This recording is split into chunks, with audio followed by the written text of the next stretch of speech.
Magdamag na naranasan ng ulan sa ilang bahagi ng Aurora Province. Ang latest na sitwasyon doon. Sa unang balita live ni Jasmine Gabriel Galban ng GMA Regional TV1 North Central Luzon. Jasmine? Susan, sa mga oras na ito tuloy-tuloy yung pag-iikot na isinasagawa ng PDRRMO sa iba't ibang mga bayan sa probinsya para malaman yung sitwasyon ng mga residente, lalo na yung mga nakatira sa coastal areas. Magdamag na naranasan ang buhos ng ulan sa probinsya ng Aurora. Ang ilang residente sa barangay Suklayin sa bayan ng Baler nababahala sa posibleng pagbaha, lalo na kung magtutuloy-tuloy pa ang pag-ulan.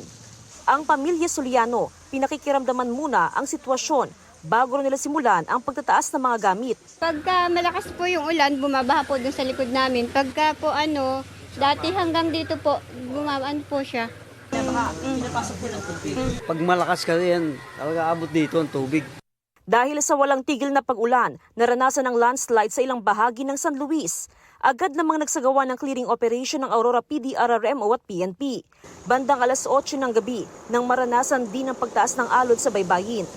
Binabantayan sa ngayon ang mga bayan ng Dingalan at San Luis dahil sa banta ng storm surge. Ito yung talagang una po dadaanan ng truck po. Ito po yung munisipyo po ng Dingalan. Tinitindi po natin ito yung 4 na coastal barangay ng munisipyo po ng San Luis. Magdamag na nakabantay ang mga rescue personnel sa iba't ibang bayan sa Aurora dahil sa inaasahang epekto ng bagyong Aghon.